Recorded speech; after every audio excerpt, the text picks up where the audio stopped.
What dwells here?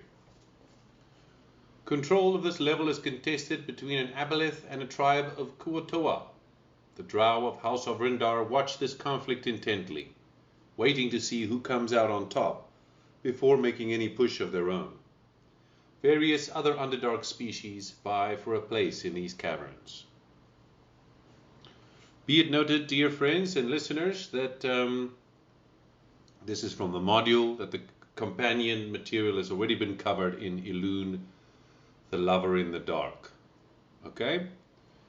Now let's read about the module's version of Aboleth, of Elune, the Aboleth. Along with its pet chuls and enslaved troglodytes, it has taken over the lake cavern in Area 16 and pushed the Kuatoa out.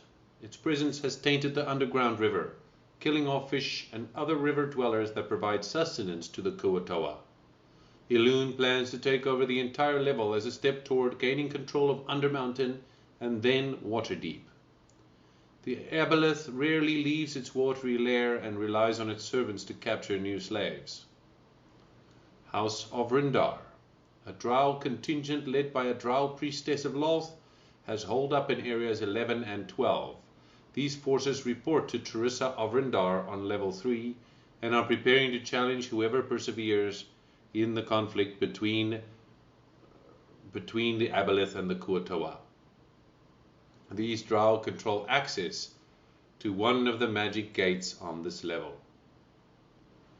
Kuatoa. The Kuatoa on this level were pushed out of the lake cavern Area 16 and away from their nesting caves Area 24 by the Aboleth.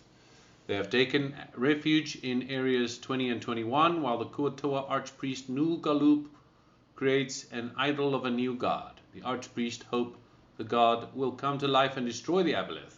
Nulgaloop is using random items and the body parts of various creatures to craft the idol. The Kuatoa don't trust drow and attack them on sight, but they tolerate non-drow adventurers who agree to help Nulgaloop's vile god to bring Nulgaloop's vile god to life or are willing to face the Aboleth in battle. Fungi. The northwest caves, areas 1 through 7, hold numerous species of fungi. Many of these fungi are edible or have useful properties. Species of fungus found on this level and elsewhere in Undermountain include the following. A barrel stalk is a cask-shaped fungus that can be tapped and drained of the water inside it. A single barrel stalk contains 1d4 plus 4 gallons of fresh water. Its husk provides 1d6 plus 4 pounds of food. Blue cap, dubbed the grain of the Underdark, a blue cap is a tall, slender mushroom with a bright blue bell-shaped cap. Although blue caps are edible, their spores can be ground to make a nutritious bland flour. Bread made from blue cap flour is known as spore bread or blue bread. 1 loaf is equivalent to 1 pound of food. Ripplebark. This shelf-like fungus resembles a mass of rotting flesh but is surprisingly edible. Though it can be eaten raw, it tastes better roasted. A single sheet of ripplebark yields 1d4 plus 6 pounds of food. Tamask. Known as devil's mushroom, a tamask is a 2-foot tall toadstool with orange and red stripes across its beige cap. Uprooting or destroying a tamask causes it to expel a 15-foot radius cloud of poisonous spores. Creatures in the area must succeed a DC 14 Constitution saving throw or be poisoned. While poisoned in this way, a creature is under the effect of a confusion spell with a duration of 1 minute. When the spell ends, the poison condition also ends. Trillimac. A trillimac is a mushroom that grows to a height of 4 to 5 feet and has a broad gray-green cap with a light gray stalk. The cap's leathery surface can be cut and cleaned for use in making maps, hats, and scrolls. Its surface takes on dyes and inks especially well. The stalk can be cleaned, soaked in water for an hour, then dried to make a palatable food akin to bread. Each trillimac stalk provides 1d6 plus 4 pounds of food. Tongue of Madness. A tongue of madness looks like a large human tongue. Although it is edible, it holds no nutritional value. A creature that eats this fungus must succeed on a DC 12 Constitution saving throw or compulsively speak aloud its every thought for the next hour. The effect can be ended with a lesser restoration spell or similar magic. Zerkwood. A zerkwood is a mushroom that can grow up to 40 feet high. Its large, grain-like spores are edible. One specimen provides 1d4 plus 4 pounds of food. But the fungus is more important for its hard and woody stalk. Zerkwood is one of the few sources of timber in the Underdark. It is used to make furniture, containers, bridges, and rafts, among other things. Skilled crafters can use stains, sanding, and polishing to bring out different patterns in a zerkwood stalk.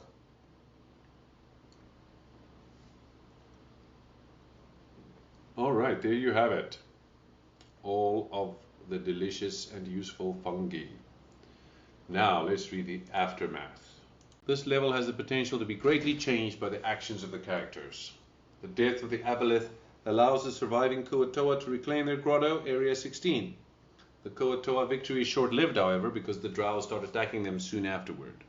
These attacks continue until the Kuo-toa are wiped out or forced to retreat upriver.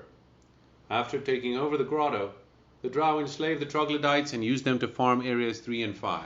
Meanwhile, the drow move the grotto's treasures to a more secure location, such as the House of Rindar stronghold on level 10. If the Aboleth survives, it enslaves or kills off the remaining Kuo-toa in the coming weeks.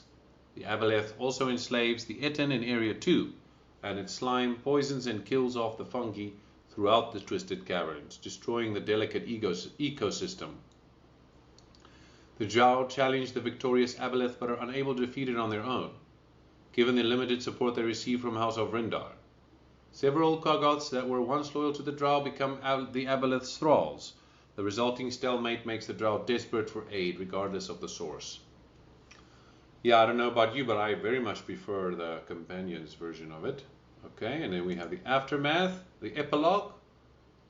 Once the adventurers have cleared this level, they should progress halfway to level 9. Use the narration below to cap off your final session in the Twisted Caverns before the party moves onto Willow Wood. Unlike in other episodes of Dungeon of the Mad Mage, Alistair has no send-off for the adventurers, for it was not them playing this game, but the Kuo-toa instead. The standard send-off is, this send-off assumes Alistair's game was run and the Kuo-toa were encountered. Despite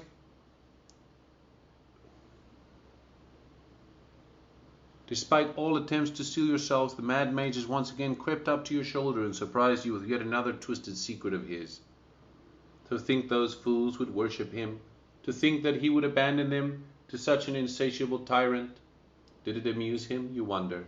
It had to, of course it did. All of Undermountain is a series of bad jokes and failed experiments, made only to entertain the Mad Mage. You're just the latest one. Okay, and then there are also some special events that I didn't cover, that I'll quickly cover here. Jabbering Madness. Jibber Jabber roamed near the river one too many times and has now paid for that mistake with its will. But only Jabber's mind has been enslaved. Jimmer, the timid head that always took a back seat in sharing the same body, now must witness Jabber's blooming madness. The Etten now rampages through the Twisted Caverns, smashing or capturing itinerant drow, all while searching for the party, whom Elune once brought to the Grotto of Madness. This effect occurs at least 8 hours after the party first arrives to the Twisted Caverns. Should they leave and return, it becomes inevitable. It can also occur in several areas, the most cinematic one being Area 12, where Jibber Jabber leaps across the entire crevasse and brings his Morningstar down on the closest creature. Additional areas include his lair, the Mad Wizard's Retreat, Area 7, wherein he attempts to capture Darabath Meltimer the Mage, and the Crossroads, Area 8. Every time the Etten takes damage, it can repeat a DC 14 Wisdom saving throw to shake off the Aboleth's chains. Otherwise, a spell that removes the charm conditions, such as Greater Restoration, also frees Jibber Jabber. Rarely do adventurers encounter actual disease, and the one inflicted by an Aboleth are too juicy to pass up.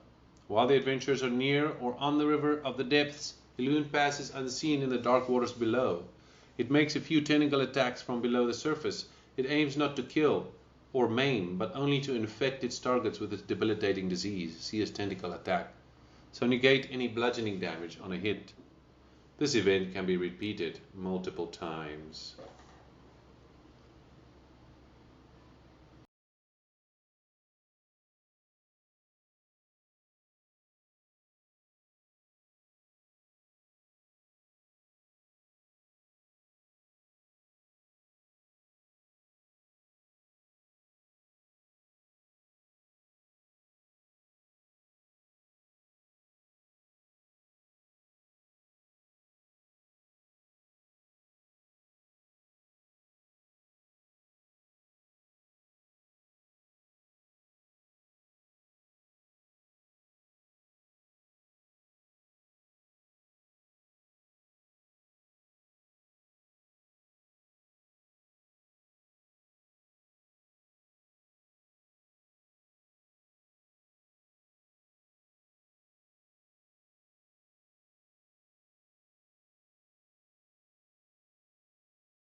We hope you've enjoyed this video and found it useful.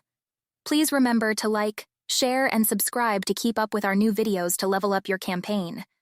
Special thanks to Wyatt Troll for writing his amazing companion, available at dmsguild.com, which this video is based on.